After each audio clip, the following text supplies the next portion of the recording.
Hey, so here we've got a BMW E36 M3 in the Techno Violet, which is super awesome, especially for cars of this era. But you can see it doesn't have factory headlights on there. It's actually got the European, what they call the Bosch headlights. So we'll show you how those perform in a second. They are right-hand drive. We're gonna fix that up. We're gonna convert it to the Morimoto MLED 2.0. Show you how that comes out. Not only increasing performance, but giving it a little bit of a modern look and proper cutoff pattern for the left-hand drive. So we'll show you that in a second. But in the meantime, we can all agree this car is pretty awesome. All right, we've got the warehouse lights off. We got those lights on. You can see the cutoff pattern. The Euro cutoff pattern's got the really tall kick-up.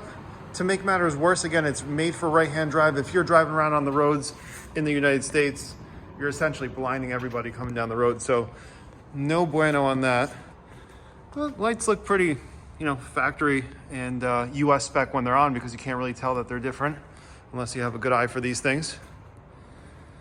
But I've got my lux meter. We're gonna check out the, get a quick measurement before we get started. Let's see.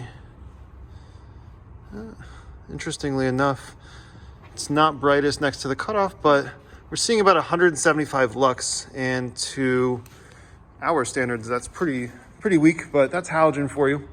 We're gonna see how this all comes out in a little bit. Give us some time and we'll update you. All right, so we've got the lens split apart, and that literally just involves unclipping the lens on these older BMWs. You can see there's a glass lens in the front, and there's also a lens over each, reflector, projector area. The projector one, you can see it's got a cutout, so it's perfectly clear.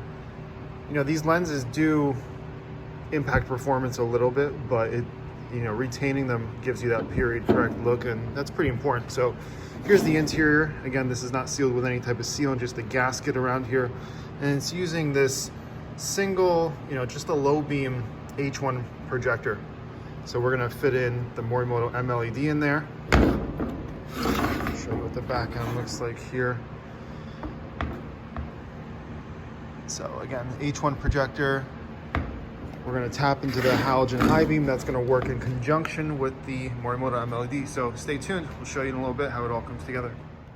All right, so MLED is mounted up. It's a full custom mounting job using that internal plastic frame. And then the reflector sits on the front. So I'm just showing you guys how the back looks like. Turn it around to the front, and it sits in this frame that is a reflector for the high beam, also the original chrome surround, and that's what gives you that dual uniform look in the front. But you can see it looks sort of unfinished, and we weren't really satisfied with that.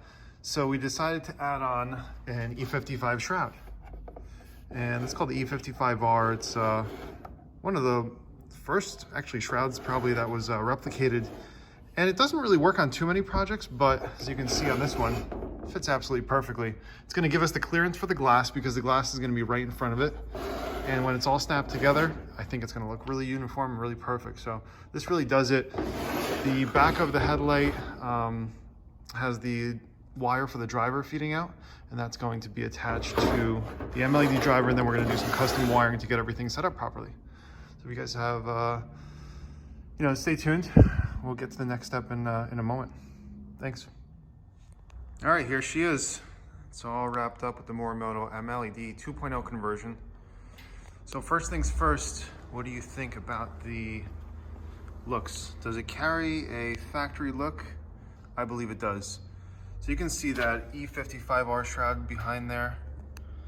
If you have a close eye, maybe you do see it, maybe you don't, but if you step back far away, you still get that circular dual lens, dual lamp look out of each side. It's not quite the same as the reflector, but neither was the projector. And I think it carries that same look. I think we definitely accomplished that, and that's definitely the goal with a car like this. You want that period correct look. And let's face it, it looks awesome. This color is brilliant. I'm gonna turn them on for you in a second and show you how they perform. All right, first with the shop lights on, just want to show you how this all comes together. Yes, the parking lights are still incandescent. There's still halogen high beam bulbs. There's still halogen fog lights, but I think it works pretty well. And if the customer wants, they can change out these bulbs to LED to fully match the MLED, but perhaps it's not necessary. I guess it all depends on your tastes. Still a very, very nice upgrade here. And in a moment, I'll turn off the lights for you. All right, so shop lights are off. That's the Morimoto MLED 2.0.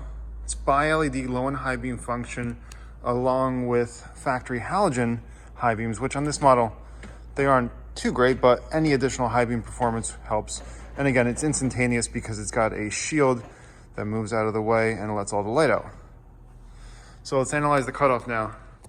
It's got a sloped step cutoff. And you can see where the light starts. Really, really well optimized. Gray hotspot.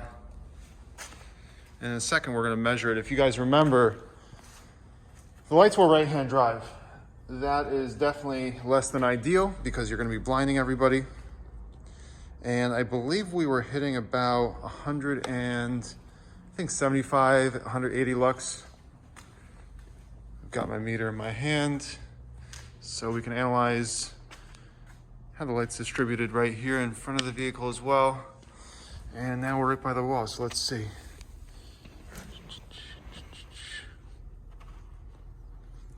Now, that is a huge upgrade.